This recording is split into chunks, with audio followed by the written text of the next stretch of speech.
Dear students, good morning everyone. Last class లో మనం carbohydrates అనే చాప్టర్ లో గ్లూకోజ్ కి స్ట్రక్చర్ ని ఎలిస్ట్రేషన్ చేస్తున్నాం. దాంట్లో గ్లూకోజ్ కి ఓపెన్ చైన్ స్ట్రక్చర్ ని తీసుకొచ్చాం. కానీ గ్లూకోజ్ కి ఆ ఓపెన్ చైన్ స్ట్రక్చర్ లో కొన్ని ఆబ్జెక్షన్స్ అనేవి అరైజ్ అయిపోయాయి. ఓపెన్ చైన్ స్ట్రక్చర్ ఒకసారి చూద్దాం.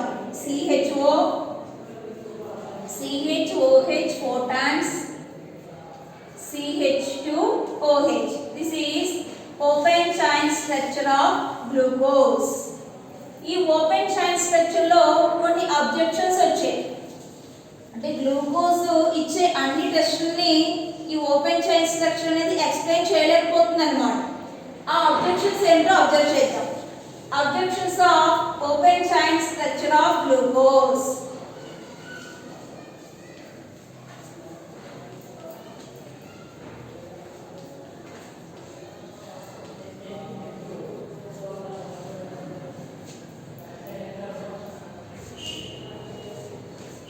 Objections of open chain structure of glucose. Glucose లో మనకి కార్బోనైల్ గ్రూప్ ఉంది, అంటే ఆల్డిహైడ్ ఉంది. ఆల్డిహైడ్ ఇచ్చే అన్ని టెస్టులు ఏం చేయాలి? గ్లూకోజ్ ఇవ్వాలి. ఆల్డిహైడ్ ఏ టెస్టులు అయితే ఇస్తుందో అలాంటి అన్ని టెస్టులకి గ్లూకోజ్ రెస్పాండ్ అవ్వాలి యాక్చువల్ గా. ఎందుకంటే దాంట్లో ఉన్నది కార్బోనైల్ గ్రూప్ కాబట్టి, ఆల్డిహైడ్ గ్రూప్ ఉంది కాబట్టి ఆల్డిహైడ్ అనేది ఏ టెస్టులు అయితే ఇస్తుందో గ్లూకోజ్ కూడా అవే టెస్టులు ఇవ్వాలి. కానీ గ్లూకోజ్ సోడియం బైసల్ఫైడ్ NaHSO3 తో రియాక్ట్ అవ్వట్లేదు. అదే విధంగా అమోనియాతో కూడా రియాక్ట్ అవ్వట్లేదు. ఈ రెండు టెస్టుల్ని గ్లూకోజ్ ఇవ్వలేకపోతుంది. ఈ రెండింటితో రియాక్ట్ అవ్వట్లేదు అన్నమాట. కానీ జనరల్ గా ఆల్డిహైడ్స్ ఏం చేస్తాయి? అమోనియాతో రియాక్ట్ అవుతాయి, సోడియం బైసల్ఫైడ్ తో కూడా రియాక్ట్ అవుతాయి. సోడియం బైసల్ఫైడ్ తో ఆల్డిహైడ్స్ రియాక్ట్ అయ్యి సాల్ట్ ఫామ్ చేసుకుంటాయి. అదే విధంగా అమోనియాతో రియాక్ట్ అయ్యి ఇమేట్స్ ఫామ్ చేస్తాయి. యాక్చువల్ గా అయితే అలా జరగాలి, కానీ గ్లూకోజ్ ఈ రెండింటితో రియాక్ట్ అవ్వట్లేదు. అదొక అబ్జెక్షన్ అన్నమాట. అదొక ఫెయిల్యూర్. మనం కనిపెట్టినటువంటి ఓపెన్ చైన్ స్ట్రక్చర్ లో ఫెయిల్యూర్ అన్నమాట. ఈ ఓపెన్ చైన్ స్ట్రక్చర్ అనేది ఈ రెండు టెస్టులకి రెస్పాండ్ అవ్వట్లేదు. కానీ యాక్చువల్ గా ఆల్డిహైడ్స్ అనేవి టెస్టులకి రెస్పాండ్ అవ్వాలి. Next failure, next objection. Next glucose అనేది మెథైల్ ఆల్కహాల్ తో రియాక్ట్ అయ్యి methyl alcohol CH3OH. Glucose methyl alcohol తో రియాక్ట్ అయ్యి మనకి గ్లూకోసైడ్స్ ని ఫామ్ చేస్తుంది. గ్లూకోసైడ్స్ ఆల్ఫా గ్లూకోసైడ్ వస్తుంది, బీటా గ్లూకోసైడ్ కూడా వస్తుంది. ఇవి ఎందుకు వస్తున్నాయో ఈ ఓపెన్ చైన్ స్ట్రక్చర్ అనేది ఎక్స్ప్లెయిన్ చేయలేకపోయింది. గ్లూకోజ్ అనేది మెథైల్ ఆల్కహాల్ తో రియాక్ట్ అయిపోయి గ్లూకోసైడ్స్ ని ఫామ్ చేస్తుంది.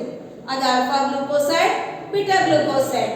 ఇవి ఎందుకు మెథైల్ ఆల్కహాల్ తో రియాక్ట్ అవుతున్నాయో అనే విషయాన్ని ఈ ఓపెన్ చైన్ స్ట్రక్చర్ అనేది ఎక్స్ప్లెయిన్ చేయలేకపోయింది అన్నమాట. ఇంకా నెక్స్ట్ మ్యూటా రొటేషన్. ఇది మీకు లోయర్ స్టాండర్డ్స్ లో కూడా వస్తుంది, అంటే చిన్న క్లాసుల్లో కూడా వస్తుంది అన్నమాట. ఈ మ్యూటా రొటేషన్ ని ఎక్స్ప్లెయిన్ చేయలేకపోయింది. మ్యూటా రొటేషన్ అంటే ఆల్ఫా గ్లూకోజ్, బీటా గ్లూకోజ్ ఒక పర్టికులర్ రొటేషన్ వాల్యూ దగ్గర దాని ఓరియంటేషన్ ని చేంజ్ చేసుకుంటాయి. అది ఎందుకు జరుగుతుందో ఎక్స్ప్లెయిన్ చేయలేకపోయింది ఓపెన్ చైన్ స్ట్రక్చర్ అనేది. ఇవన్నీ కూడా objections of open chain structure of glucose. అవేంటంటే సోడియం బైసల్ఫైడ్ తో రియాక్షన్ ఎక్స్ప్లెయిన్ చేయలేకపోయింది, అమోనియాతో రియాక్షన్ కూడా ఎక్స్ప్లెయిన్ చేయలేకపోయింది. గ్లూకోసైడ్స్ అనేవి ఎందుకు ఫామ్ అవుతున్నాయో కూడా ఎక్స్ప్లెయిన్ చేయలేకపోయింది. మ్యూటా రొటేషన్ అనేది ఎందుకు జరుగుతుందో కూడా ఎక్స్ప్లెయిన్ చేయలేకపోయింది. ఇవన్నీ కూడా డ్రాబ్యాక్స్, వీటి యొక్క objections. So open chain structure explain చేయలేకపోయింది. అప్పుడు ఎలా ఆలోచించారంటే గ్లూకోజ్ కి ఓపెన్ చైన్ స్ట్రక్చర్ ఉండదేమో. ఎందుకంటే ఓపెన్ చైన్ స్ట్రక్చర్ అనేది గ్లూకోజ్ యొక్క అన్ని విషయాలను చెప్పలేకపోతుంది కాబట్టి గ్లూకోజ్ కి రింగ్ స్ట్రక్చర్ అనేది ఉందేమో. ఒకవేళ గ్లూకోజ్ కి ఉన్న స్ట్రక్చర్ రింగ్ స్ట్రక్చర్ ఏమో అని అసంప్షన్ చేసుకున్నారు, అని ఊహించుకున్నారు అన్నమాట. ఊహించుకొని ఆ వేలో టెస్టులు చేయడం స్టార్ట్ చేశారు. ఓపెన్ చైన్ స్ట్రక్చర్ అయితే కాదు, ఎందుకంటే ఓపెన్ చైన్ స్ట్రక్చర్ అనేది గ్లూకోజ్ ఇచ్చినటువంటి అన్ని టెస్టులని ఎక్స్ప్లెయిన్ చేయలేకపోయింది. సో గ్లూకోజ్ కి రింగ్ స్ట్రక్చర్ ఉంది ఉందేమో అని అనుకుంటున్నారు. అనుకొని రింగ్ స్ట్రక్చర్ని కనిపెట్టడం స్టార్ట్ చేశారు. ఆ రింగ్ స్ట్రక్చర్ ఎలా ఉంటుందో అబ్జర్వ్ చేద్దాం.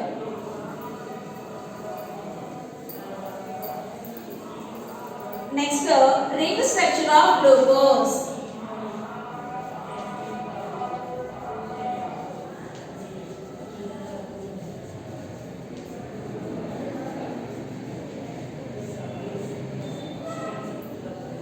టోలెన్స్ అనే సైంటిస్ట్ ఉన్నారు. టోలెన్స్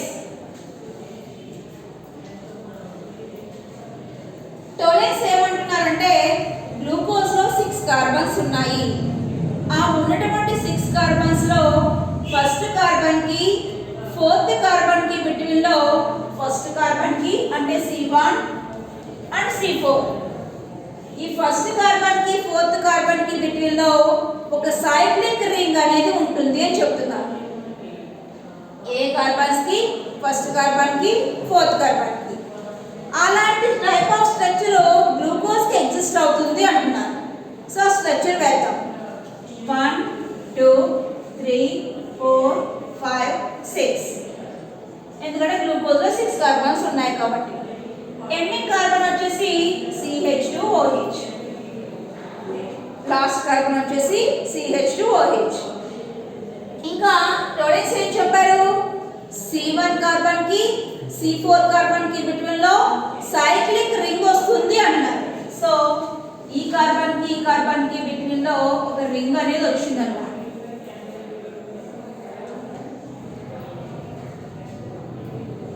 ఇంకా రిమైనింగ్ OH H, ఇక్కడ OH H OH H, ఇక్కడ యాక్చువల్ గా OH ఉండాలి, ఇది O. H ఇక్కడ ఉండే H వచ్చేసింది. ఫస్ట్ కార్బన్ దగ్గర CHO ఒకటే ఉంటుంది, కానీ ఫోర్త్ కార్బన్ దగ్గర ఉండే H ఎక్కడికి వెళ్ళిపోయింది? ఫస్ట్ కార్బన్ దగ్గరికి వెళ్ళిపోయింది, ఆక్సిజన్ దగ్గర. అందుకని OH అయిపోయింది. సో ఇంక ఇక్కడ H ఉండదు, ఈ పక్కన H. ఇలా ఉంటుంది అని చెప్పి టోలెన్స్ అనుకున్నారు. టోలెన్స్ ఏమనుకున్నారంటే ఒకవేళ ఫస్ట్ కార్బన్ కి ఫోర్త్ కార్బన్ కి బిట్వీన్ లో సైక్లిక్ హెమీ ఎసిటాల్ రింగ్ అంటాం. దాన్ని ఏమంటాం? Hemi acetal.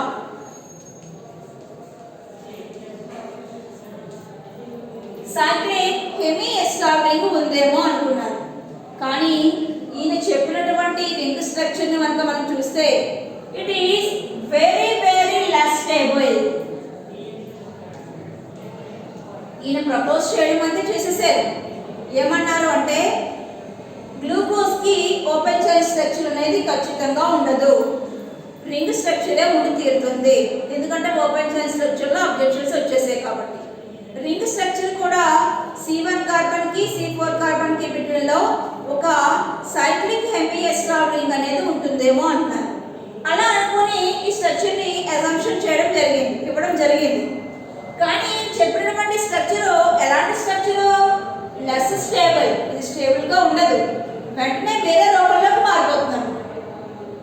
ఇది ఇలా మనం ఎగ్జిస్ట్ చేసినా ఇక్కడ HOH ఉంటాయి, దీన్ని మనం ఎగ్జిస్ట్ చేసినా అది ఏమైపోతుంది?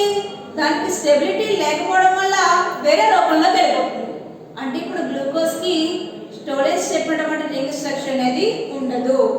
దానికి రీజన్ ఏంటంటే టోలెన్స్ ప్రపోజ్ చేసినటువంటి సైక్లిక్ హెమీ ఎసిటాల్ లో C1 and C4 ring structure అనేది లెస్ స్టేబుల్, అందుకే రిజిస్టర్ అవ్వదు. నెక్స్ట్ ఈ పక్కన పెట్టేశారు, ఈ చెప్పిన అజంప్షన్స్ పక్కన పెట్టేశారు. ఎందుకంటే అది మనకి లెస్ స్టేబుల్ కాబట్టి, దానివల్ల యూజ్ లేదు కాబట్టి టోలెన్స్ చెప్పినటువంటి ప్రపోజల్స్ అన్నింటినీ కూడా పక్కన పెట్టేశారు. నెక్స్ట్ ఇంకో సైంటిస్ట్ వచ్చారు రింగ్ స్ట్రక్చర్ ని కనిపెట్టడానికి గ్లూకోజ్ కి. ఇంకొక సైంటిస్ట్ వచ్చారు, ఆ సైంటిస్ట్ హావర్. ఈ చెప్పిన రింగ్ స్ట్రక్చర్ అయితే బాగానే ఉంది, కానీ అది ఎలాంటిది? లెస్ స్టేబుల్ కాబట్టి దానివల్ల యూజ్ లేదన్నమాట. అది అజంప్షన్ చేయడానికి వీలుగా ఉండదు. నెక్స్ట్ హావర్ అనే సైంటిస్ట్ వచ్చారు. ఈయన ఏమంటున్నారంటే టోలెన్స్ చెప్పిన ప్రపోజల్స్ ని యాక్సెప్ట్ చేశారు. టోలెన్స్ చెప్పింది కరెక్టే, కానీ C1 కి C4 కి మధ్య ఉండదు. ఆ సైక్లిక్ హెమిఎస్టార్ రింగ్ అనేది C1 కి C5 కి మధ్య ఉంటుందని చెప్పి నేను చెప్తున్నాను. టోలెన్స్ చెప్పిన ప్రపోజల్స్ అయితే కరెక్టే, కానీ ఆ రింగ్ ఉండే పొజిషన్స్ మాత్రం మార్చారన్నమాట. టోలెన్స్ ఏమో C1 కి C4 కి మధ్య హెమిఎస్టార్ రింగ్ పెడితే ఈయన C1 కి C5 కి బిట్వీన్ లో పెట్టారు.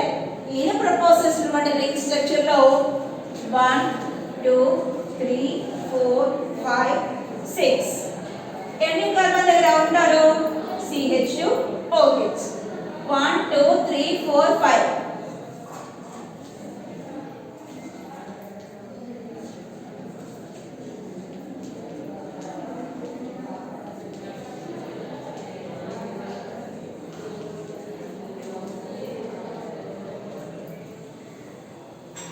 ఇది సైక్లిక్ హెవీ ఎస్టార్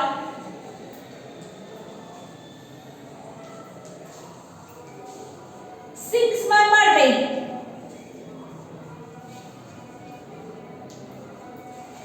దేనికి దేనికి మధ్య ఉంది?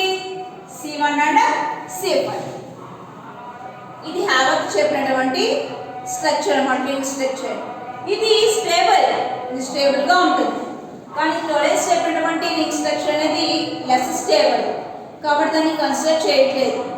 హావర్త్ చెప్పినటువంటి రింగ్ స్ట్రక్చర్ స్టేబుల్ అవడం వల్ల దీన్ని కన్సిడర్ చేశారు. ఇది రింగ్ స్ట్రక్చర్ ఆఫ్ గ్లూకోజ్. దీంట్లో ఇక్కడ OH రైట్ హ్యాండ్ సైడ్ ఉంది అనుకోండి. ఇక్కడ ఉన్నటువంటి OH రైట్ హ్యాండ్ సైడ్ ఉంటే దాన్ని మనం ఆల్ఫా గ్లూకోజ్ అంటాం. ఆ ఫస్ట్ కార్బన్ దగ్గర ఉన్నటువంటి OH రైట్ హ్యాండ్ సైడ్ ఉంటే దాన్ని ఏమనాలి?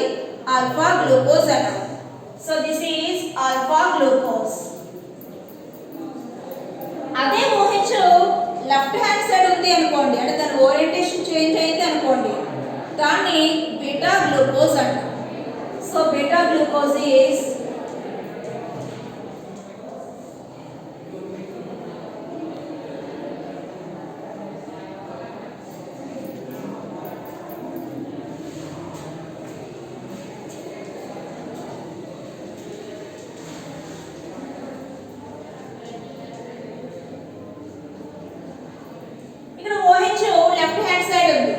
so this is beta glucose. ఇవి రింగ్ స్ట్రక్చర్ ఆఫ్ గ్లూకోజ్ అన్నమాట. ఎవరు ప్రపోజ్ చేసినవి? హావర్త్ ప్రపోజ్ చేసింది. ఈయన ప్రపోజ్ చేయడంతో పాటు ఆల్ఫా గ్లూకోజ్ ని ఎక్స్ప్లెయిన్ చేయగలిగాడు, బీటా గ్లూకోజ్ ని కూడా ఎక్స్ప్లెయిన్ చేయగలిగాడు. సో ఆల్ఫా బీటా గ్లూకోజ్ వచ్చేసాయి. ఇప్పుడు ఇవి మెథైల్ ఆల్కహాల్ తో రియాక్ట్ అయినాయి అనుకోండి, పేరుని ఫామ్ చేయగల alpha glucose side, beta glucose side. So open chain structure explain చేయలేని విషయాన్ని ఏ స్ట్రక్చర్ ఎక్స్ప్లెయిన్ చేయగలిగింది? రింగ్ స్ట్రక్చర్ ఎక్స్ప్లెయిన్ చేయగలిగింది. ఇవి హావర్త్ చెప్పినటువంటి గ్లూకోజ్ కి రింగ్ స్ట్రక్చర్స్. హావర్త్ ఇంకో విషయం కూడా ఎక్స్ప్లెయిన్ చేశాడు. ఈ టైప్ ఆఫ్ స్ట్రక్చరే కాకుండా మన గ్లూకోజ్ కి పైరనోస్ రింగ్ స్ట్రక్చర్ ఉంటుంది అని చెప్తున్నాడు. గ్లూకోజ్ చెప్పినటువంటి స్ట్రక్చర్ అనేది పైరనోస్ ని పోలి ఉందంట. పైరనోస్ కి రిజంబుల్స్ గా ఉందంట, దానికి దగ్గరగా ఉందంట. అందుకని హావర్త్ ఏమంటున్నారంటే గ్లూకోజ్ అనేది it is a pyran ring. A type of ring అమ్మా? పైరాన్ రింగ్ అని, దాని పోలి ఉంది అని చెప్తున్నాడు. గ్లూకోజ్ ఈ హావర్త్ చెప్పినటువంటి పైరనోస్ రింగ్ స్ట్రక్చర్ ఎలా ఉంటుందో చూద్దాం. ఆయన తను చూశారు, దీన్ని చూసి ఏమనుకుంటున్నారంటే ఇది పైరనోస్ ని పోలి ఉన్నట్లుంది కదా, సో గ్లూకోజ్ కి పైరనోస్ రింగ్ స్ట్రక్చర్ ఉందేమో అని అనుకున్నాం. ఎందుకంటే పైరాన్ కూడా ఇలానే ఉంటుంది. ఆ పైరాన్ అనేది ఇదన్నమాట. So పైరాన్ is also 6 member ring. 1 2 3 4 5 6. ఇది కూడా 6 మెంబర్ రింగ్. దాంట్లో ఎవరున్నారు? ఆక్సిజన్. సో దీన్ని మనం పైరాన్ అంటాం. This is పైరాన్. ఇలాగే కదా మన గ్లూకోజ్ ఉంది. 1 2 3 4 5 6. ఈ 6 మెంబర్ రింగ్ మధ్యలో ఎవరు వచ్చారు? ఆక్సిజన్ వచ్చారు. అంటే గ్లూకోజ్ అనేది పైరనోస్ కి రిజంబుల్స్ గా ఉంటుంది, దానికి దరిదాపుగా దగ్గరగా పోలి ఉందన్నమాట.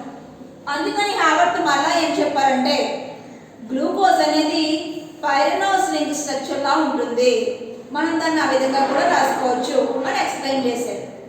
ఈ చెప్పినటువంటి పైరనోస్ లింక్ స్ట్రక్చర్స్ ఎలా ఉంటాయో చూద్దాం. ఆల్ఫా గ్లూకోజ్ కి చూద్దాం, బీటా గ్లూకోజ్ కి కూడా చూద్దాం. సో ఆల్ఫా ఇక్కడ ఉంది కాబట్టి ఫస్ట్ నేను ఆల్ఫాకి రాసేస్తున్నాను. నెక్స్ట్ వచ్చేసి pyranose ring structures of glucose. So first మనం పైరాన్ వేసుకుందాం. పైరాన్ అంటే ఏంటమ్మా 6 మెంబర్ రింగ్.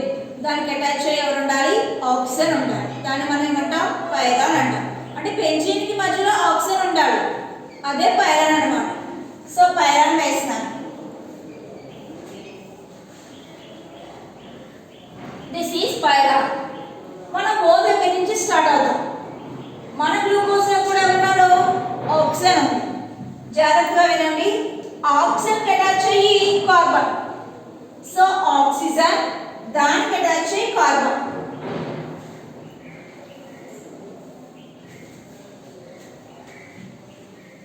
ఆక్సిజన్ అటాచ్ అయ్యి కార్బన్. ఆక్సిజన్ అటాచ్ అయ్యి కార్బన్. కార్బన్ అటాచ్ అయ్యి ఎవరున్నారు? HOH. So OH H. ఈ కార్బన్ మెన్షన్ చేసేసాను. ఆక్సిజన్ అటాచ్ అయ్యి కార్బన్ ఉంది, దాని దగ్గర OH H. ఇప్పుడు ఈ కిందకి రండి. ఎవరున్నారు? కార్బన్. కార్బన్ అటాచ్ అయ్యి HOH. ఇప్పుడు ఈ కార్బన్ అటాచ్ అయ్యి HOH. ఈ కార్బన్ అటాచ్ అయ్యి OH H. ఇప్పుడు ఇక్కడ రండి. ఇప్పుడు ఈ కార్బన్ అటాచ్ అయ్యి ఎవరున్నారు? CHOH. ఈ కార్బన్ అటాచ్ అయ్యి కిందేమో CHOH, ఇటు పక్కేమో H. So CH2OH H. ఇక్కడ OH ఏ సైడ్ ఉంది? అప్పర్ సైడ్ ఉంది.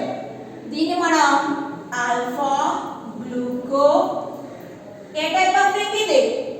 పైరనోస్. సో దీని నేమ్ వచ్చేసి ఆల్ఫా గ్లూకో పైరనోస్. లేకపోతే సింపుల్ గా మనం ఆల్ఫా గ్లూకో పైరాన్ అని కూడా అనొచ్చు. కంప్లీట్ చేస్తే ఆల్ఫా గ్లూకో పైరనోస్. ఇది హార్వర్డ్ ప్రపోజ్ చేసినటువంటి పైరనోస్ రింగ్ స్ట్రక్చర్. దేనికి రాసుకున్నాం? ఆల్ఫాకి రాసాం. అదే బీటాకి రాయాలనుకోండి, బీటాలో ఈ OH ఏ సైడ్ ఉంటుంది? లెఫ్ట్ హ్యాండ్ సైడ్ ఉంటుంది. సో OH, ఇక్కడ H. దీనికి పైరనోస్ రింగ్ స్ట్రక్చర్ రాస్తే it is a 6 member ring. O దగ్గర నుంచి స్టార్ట్ అవుతాం. దానికి అటాచ్ ఎవరు? కింద నుంచి రాస్తున్నాం మనం, ఈ పై నుంచి రాయట్లేదు. సో ఇలా రాయాలి మీరు కూడా. ఇక్కడ carbon carbon carbon carbon carbon ముందు ఇలా పెట్టేసుకోండి, మీకు ఈజీ అయిపోతుంది. So okay attach carbon. Carbon attach ఎవరున్నారు? HOH. So HOH. ఇక్కడ కార్బన్ అటాచ్ HOH. ఈ కార్బన్ అటాచ్ మళ్ళా HOH. దీనికి అటాచ్ OH H. ఇంకా దీనికి అటాచ్ CH2OH. సో H ఎలా రాసుకున్నాం పడలేదు, CH2OH H. ఇక్కడ మనం అబ్జర్వ్ చేస్తే ఈ OH ఏ సైడ్ ఉంది? బాటమ్ సైడ్ ఉంది, కింద ఉంది. దీన్ని మనం అంటే మన వర్షంలో ఇది లెఫ్ట్ హ్యాండ్ సైడ్ అన్నమాట. ఈ పైన వచ్చేసి right hand side. Right hand side OH ఉంటే దాన్ని ఏమన్నాం? ఆల్ఫా అంటాం. లెఫ్ట్ హ్యాండ్ సైడ్ ఉంటే బీటా అంటాం. So this is beta గ్లూకో pyranose. ఇది రింగ్ స్ట్రక్చర్ ఆఫ్ గ్లూకోజ్ అన్నమాట. మనకి గ్లూకోజ్ కి ఓపెన్ చైన్ స్ట్రక్చర్ పనిచేయలేదు, ఎందుకంటే గ్లూకోజ్ ఇచ్చి అన్ని టెస్టులను ఓపెన్ చైన్ స్ట్రక్చర్ అనేది ఎక్స్ప్లెయిన్ చేయలేకపోయింది. మెయిన్ డ్రాబ్యాక్ ఏంటంటే గ్లూకోజ్ లో ఉన్నది ఆల్డిహైడ్ గ్రూప్. ఆల్డిహైడ్ గ్రూప్ ఉన్నప్పుడు ఆల్డిహైడ్ ఇచ్చి అన్ని టెస్టులని గ్లూకోజ్ ఇచ్చి తీరాలి, అది రూల్. కానీ గ్లూకోజ్ ఏం చేస్తుంది? అమ్మోనియాతో రియాక్షన్ ఎక్స్ప్లెయిన్ చేయలేకపోయింది, సోడియం బైసల్ఫేట్ తో రియాక్షన్ కూడా ఎక్స్ప్లెయిన్ చేయలేకపోయింది. ఇంకా నెక్స్ట్ మిథైల్ ఆల్కహాల్ తో రియాక్ట్ అయితే గ్లూకోసైడ్స్ అనేవి రావాలి.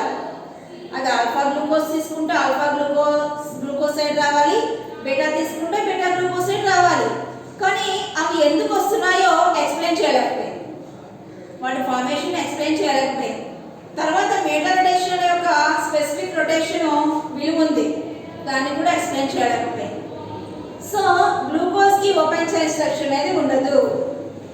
నెక్స్ట్ టోలెన్స్ ఏం చేశారంటే గ్లూకోజ్కి రింగ్ స్ట్రక్చరే ఉంటుంది, ఆ రింగ్ కూడా C1 అండ్ C4కి మధ్య ఉంటుంది అని చెప్పారు. ఆయన చెప్పిన విషయం అయితే బాగానే ఉంది, కానీ అది రింగ్ అయితే ఫామ్ అవుతుంది, కానీ ఫార్మేట్ రింగ్ ఏమైపోతుంది, అనదర్ ఫామ్ లో కన్వర్ట్ అయిపోతుంది. అది లెస్ స్టేబుల్ అవడం వల్ల వేరే ఫామ్ లో కన్వర్ట్ అయిపోతుంది అనమాట. అందుకని హ్యావత్ అనే సైంటిస్ట్ వచ్చాడు, టోలెన్స్ చెప్పిన విషయాన్ని ఆయన ఎక్స్ట్రా ఫీచర్ తీసుకొచ్చాడు. టోలెన్స్ చెప్పిన దాన్ని ఏమి తీసి పడలేదు. టోలెన్స్ C1కి C4కి మధ్య సైక్లిక్ రింగ్ ఉంటుందని చెప్పారు, కానీ హ్యావత్ ఏం చేశారంటే C1కి C5కి మధ్య సైక్లిక్ హెమిఎస్ట్రాల్ రింగ్ ఉంటుందని చెప్పి ఎస్టాబ్లిష్ చేయడం జరిగింది. అలా చెప్పి ఆయన గ్లూకోజ్కి రింగ్ స్ట్రక్చర్ని తీసుకొచ్చారు. అది ఆల్ఫా గ్లూకోజ్కి చెప్పారు, బీటా గ్లూకోజ్కి కూడా చెప్పారు.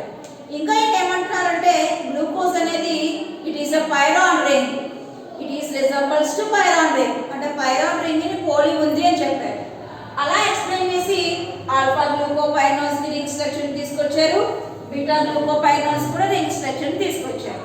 ఈయన ప్రపోజ్ చేసినటువంటి ఈ రింగ్ స్ట్రక్చర్ ఆఫ్ గ్లూకోజ్ అనేది గ్లూకోజ్ ఇచ్చే అన్ని రియాక్షన్స్ ని ఎక్స్ప్లెయిన్ చేస్తుంది అనమాట. అంటే సోడియం బైసల్ఫేట్ తో రియాక్షన్ ఎక్స్ప్లెయిన్ చేస్తుంది, అమ్మోనియాతో రియాక్షన్ ఎక్స్ప్లెయిన్ చేసుకోగలిగింది, మీటర్ రొటేషన్ ఎక్స్ప్లెయిన్ చేస్తుంది, గ్లూకోసైడ్స్ అనేవి ఎందుకు ఫామ్ అవుతున్నాయి కూడా చెప్పింది అనమాట. ఇవి రింగ్ స్ట్రక్చర్ ఆఫ్ గ్లూకోజ్. ఈ కాన్సెప్ట్ నుంచి మనకి ఒక వేరే కాన్సెప్ట్ అనేది రావడం జరిగింది, అదే యానోమర్స్. యానోమర్స్ అంటే ఏంటో చూడండి. ఇక్కడ C1 కాన్ఫిగరేషన్ 6 కార్బన్స్ ఉన్నాయి, దాంట్లో ఫస్ట్ కార్బన్ ని C1 కార్బన్ అంటాం. C1 కాన్ఫిగరేషన్ ఏమైపోతుంది, చేంజ్ అయిపోతుంది.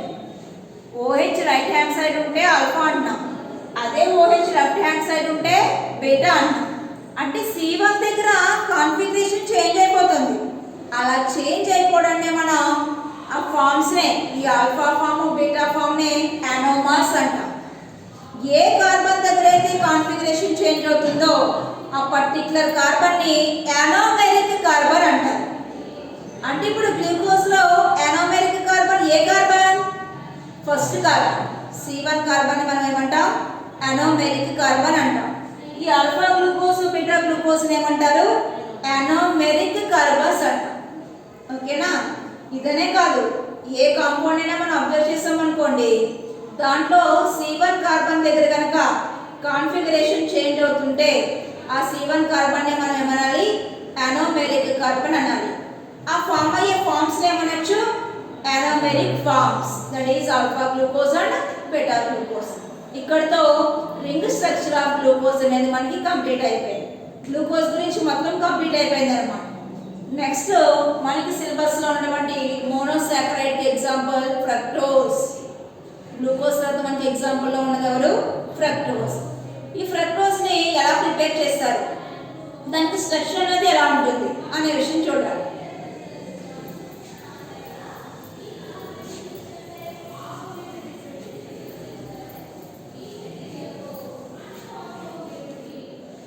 Next fructose.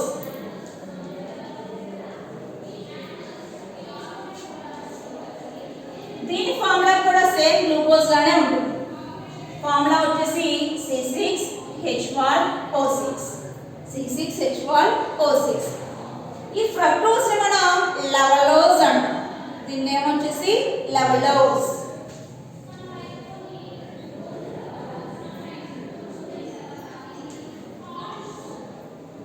ఫ్రక్టోజ్ అన్నా లెవలోజ్ అన్నా ఒకటే, అలాగే గ్లూకోజ్ అన్నా డెక్స్ట్రోజ్ అన్నా ఒకటే. ఇలాంటి ఫ్రక్టోజ్ ని ఎలా ప్రిపేర్ చేస్తారు, ఇది మనకి ఎక్కువగా ఫ్రూట్స్ లో అప్టైన్ అవుతుందండి, ఇంకా హనీలో కూడా ఉంటుంది, తేనెలో కూడా ఉంటుంది.